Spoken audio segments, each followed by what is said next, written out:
NIMBY boomers want you homeless. Let's have a look.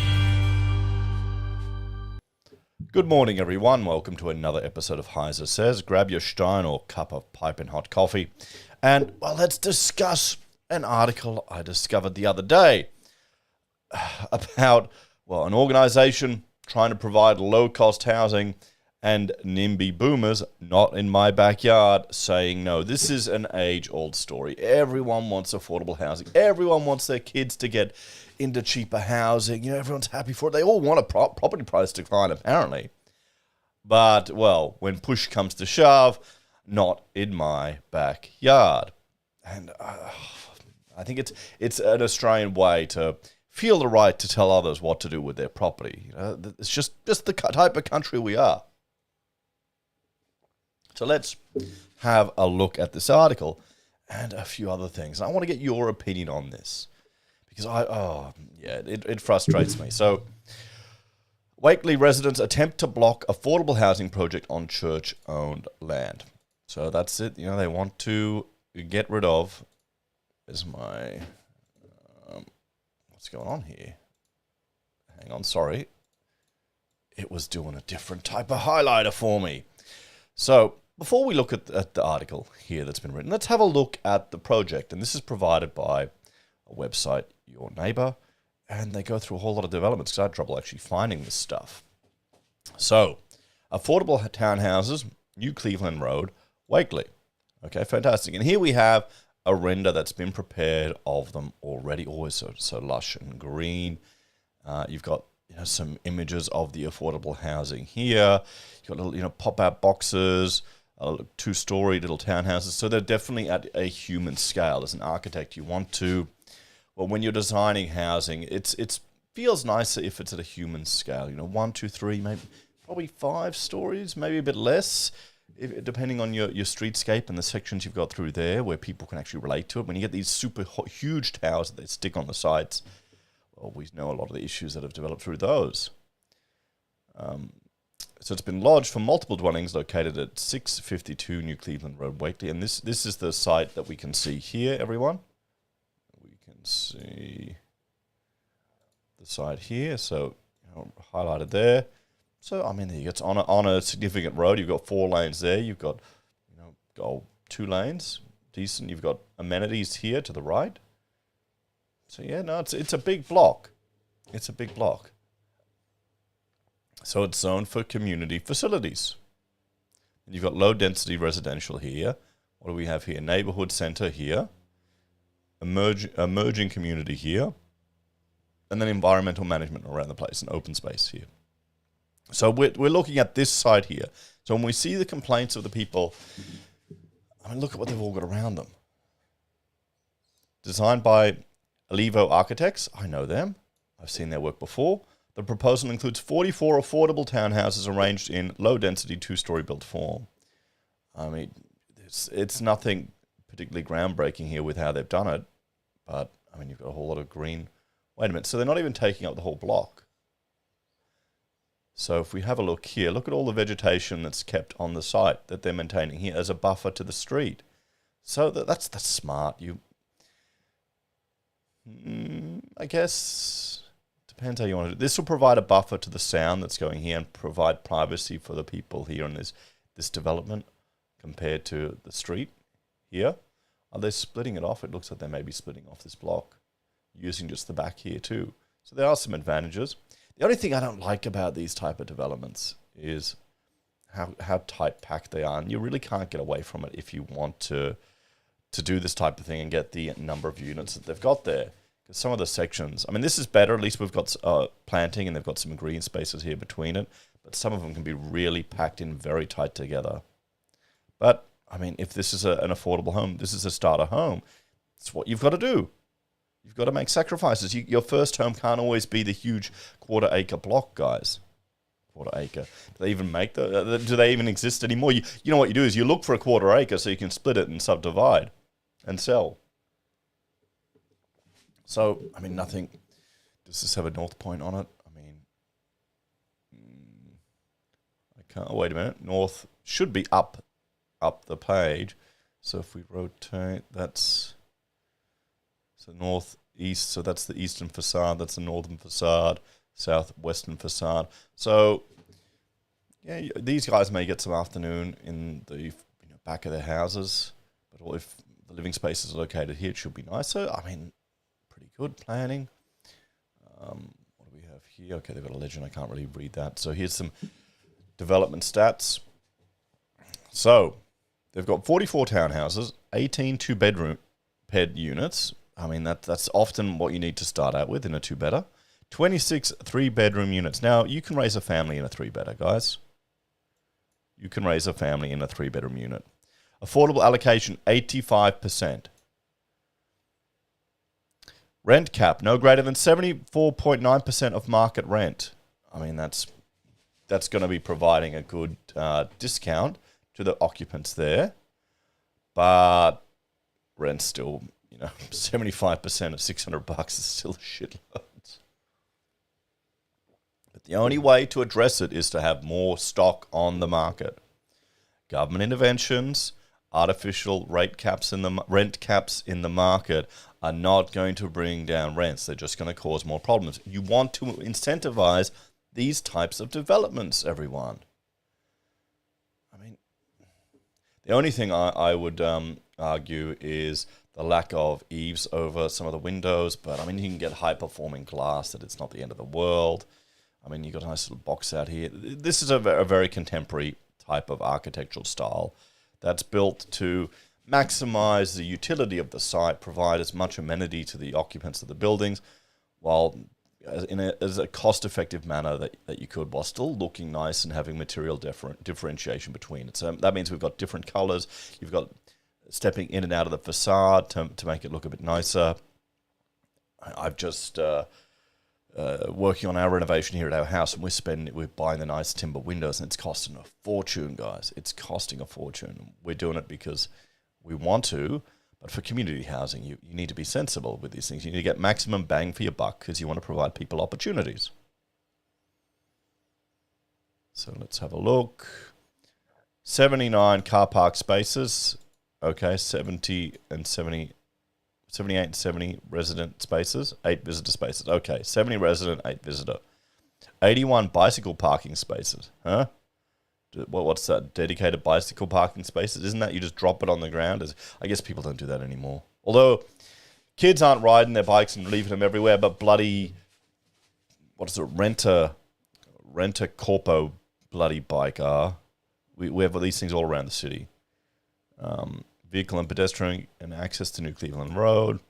So private open spaces. For a two-bedroom unit, you get 31.9 square meters, 40.4 for a three-bed unit. And honestly, I bet we're not going to see the same changes to the plan as other developers are doing. Remember how people were buying stuff off the plan and then they find out their open space was given up to the community?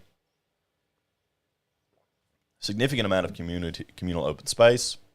And the site coverage is actually pretty low, only 24% of the site. So only a quarter of the site is covered by buildings. It's still going to be a very green site. We have a look here. I mean, there you go, guys. You got the little carports and the garages coming off, so it's breaking up a bit. Yeah, I mean, what do you expect? What would you expect? The only thing I would probably look at would be changing the road material here, and they may not have even thought about that yet, or it's probably too expensive to increase the vibrations as you're driving to try and slow down some people. According to Walter Consulting Group, the proposal delivers a high-quality architectural outcome featuring a climate-responsive design that integrates with the established landscape while enhancing pedestrian connectivity.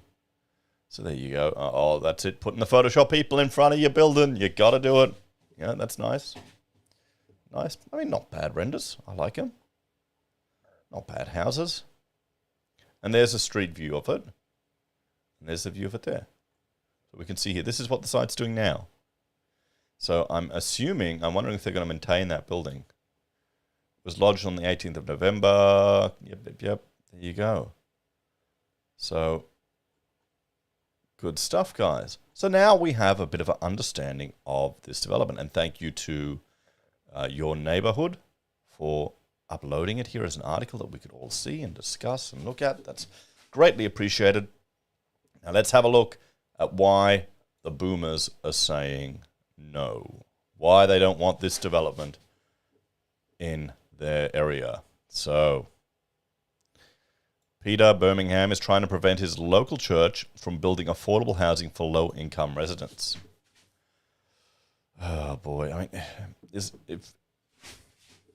isn't that what you want? Is this a religious organization to provide amenity to your community? As a Catholic, I hope they would... I know they can't. Well, they probably shouldn't, to be unethical. But you think they'd give preference to... Or maybe they could. Their parish goers, parishioners. Maybe a whole bunch of young Catholic families moving there. You'd have a lot of communes and organizations that do that back in the day.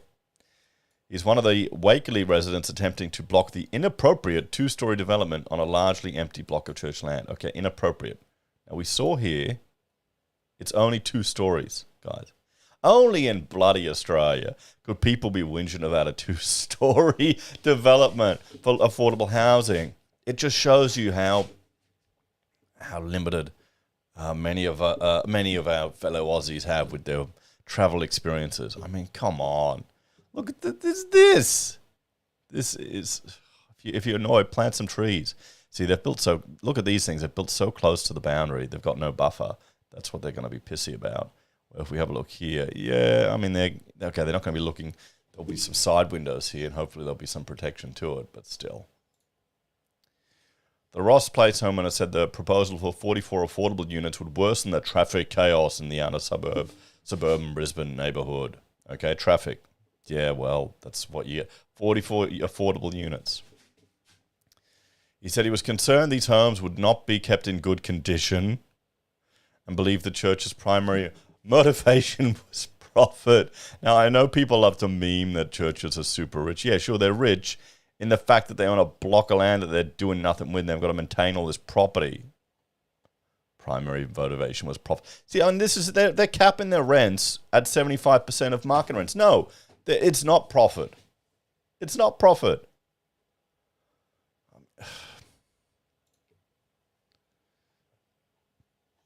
Oh, boy. The church has been trying for a number of years to make some money out of this site. They've been held back because of the current zoning. Yeah, the zoning's wrong. Okay? We need more affordable housing in Brisbane. Let's hang on. Wait a minute. I'll bring up. Let's look at this reference image of Brisbane housing. We looked at it yesterday. We'll look at it again because this is just. Oh wait, no, I can't. I don't have internet connection here. Over $1 million, $1.2 million for the average house in Brisbane. Houses are just getting stupid. Now, previous generations may not appreciate the challenges of getting into the housing market now. You now have, not only do you have a government that is encouraging immigration into the country, and I would argue it's to mitigate, to ensure we have the sufficient tax revenue to provide pension to older generations and maintain the quality of life and services that many have become accustomed to. But we also have a generation that's been forced to lock a big chunk of their money for their entire working life in superannuation, just sitting there where they can't even use it to buy a house. So they're delayed from buying a house again. Not as early as other generations. So they miss out opportunities of potential capital growth because it's locked away here, controlled by the banks and the union-controlled super funds. Isn't that awesome? Then you have governments that are proposing policies where people can access their super to borrow against it. They still have to pay it back to get into the housing market earlier. No. Idiots want shared equity. They want the government to own a chunk of your bloody house.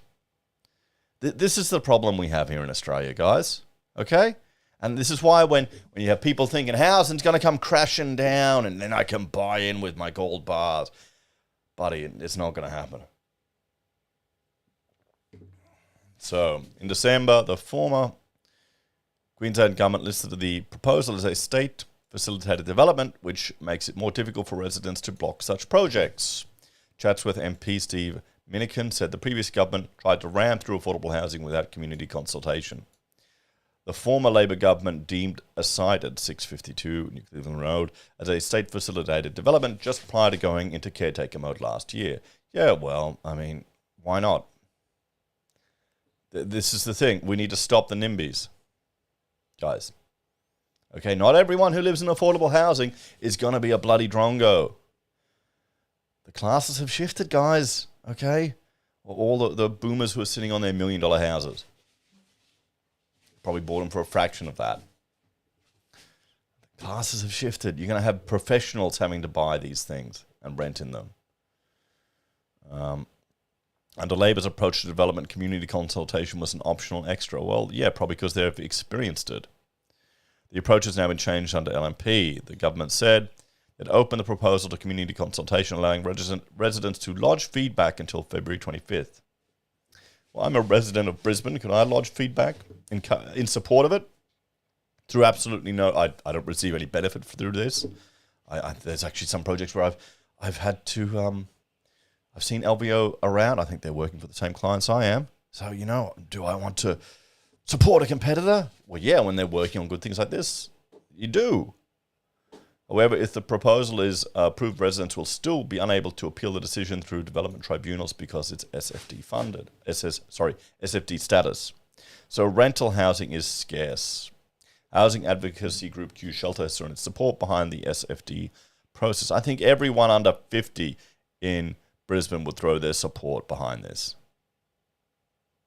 Acting Chief Executive Jackson Hill said Southeast Queensland was in desperate need of more affordable housing, and SFDs were a good way to speed up the approvals process. This is another thing. I've got another article I want to look at about Albo Line, about getting 1 million houses. I mean, okay, everyone with any experience in the construction industry knew it was completely bullshit that he was saying that. But a lot of the normies, they like to believe. They like to believe their politicians can actually change the world, and Australia is a significant country. You know, they like to believe. These programs are important as they offer an alternative development pathway for social and affordable housing projects that meet a state interest. In this case, delivering more affordable homes to the community. Prices have spiked, rental product is scarce and expensive, and generally we need more housing to meet current and future needs here. Now, housing supply is... We're struggling to meet our housing supply. I have a playlist here on the channel called The Construction Apocalypse, where you've got builder after builder after builder going under. And, well, we all know what led to that. Good old government intervention in the markets overheating it. Isn't it awesome? Am I becoming more cynical, guys?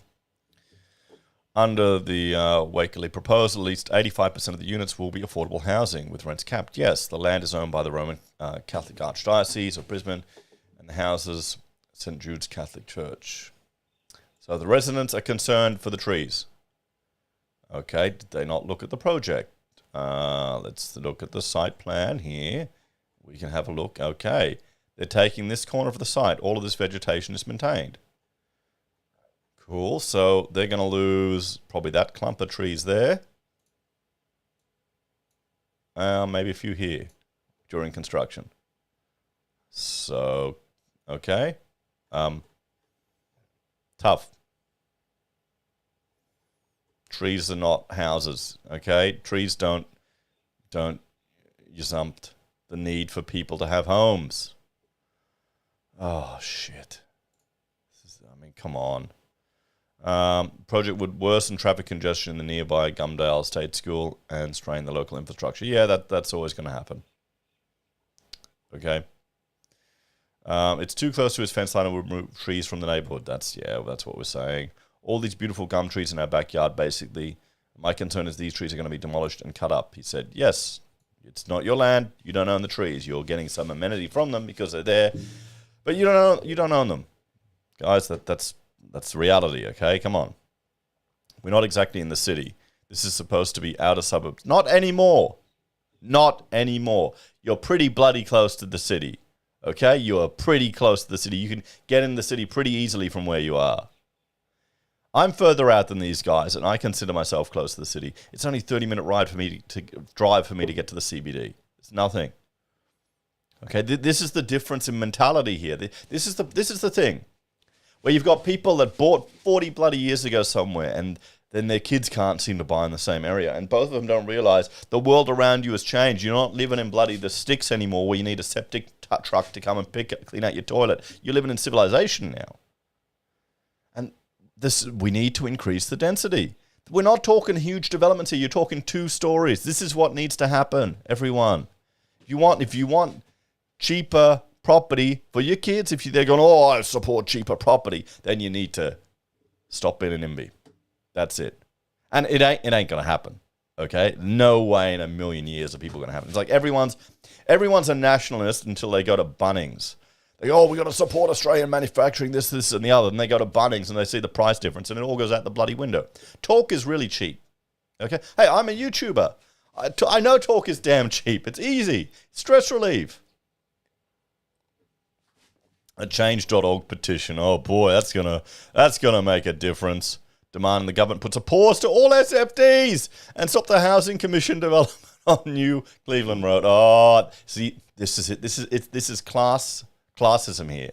Okay.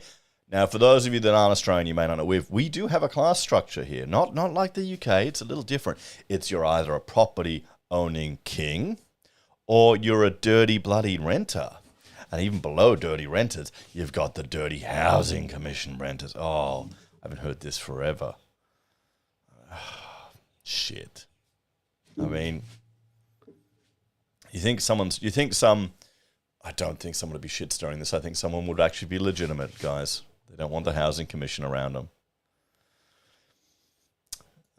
Signatories to the petition claimed the project would turn the neighborhood into a ghetto that would attract criminals, drug addicts, and immigrants. This can't be bullshit. They can't be saying that.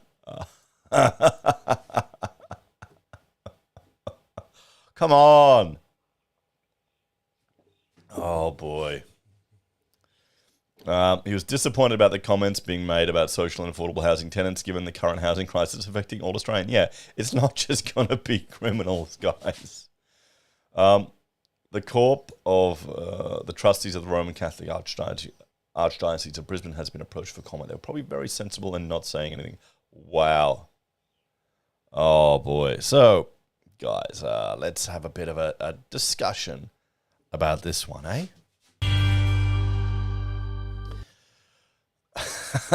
What a way to finish the article on. I mean, this is Australia, guys. This is Australia. Bunch of NIMBYs, not in my backyarders, from previous generations that got into the property market, and the world is changing around them. Hey, I'm the same. And they want things to stay the same. They want control over property that they don't own. And because of that, you're going to reduce the number of affordable and lower cost rental houses for people in Brisbane. So you're going to have more people homeless and living in tents. Ah, boy. And, it won't change. Once the next generation inherits all these houses, millennials like me, geriatric millennials, we'll just turn into boomers too. I swear I'm 90% boomer already with a lot of my attitudes. So, guys, there we go. What do you reckon? Should this development be allowed to go through, or is it just, Labor sneakily pushing through this development to create another ghetto for people? I wonder how many of them will be professionals that can get to it. I mean, here's the thing. You can be all earning a decent income, a decent bloody income, 6 figures, both of you. You're still struggling to get into property. You're still struggling to get into a house. Yeah, well... What do you reckon, guys? I don't think anything will change. Anyway, let me know your thoughts and opinions on this one, and I'll see you next time. Bye for now.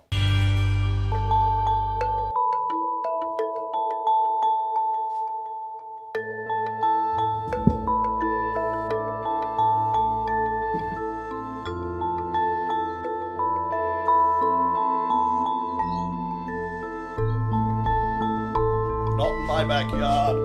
Get off my lawn.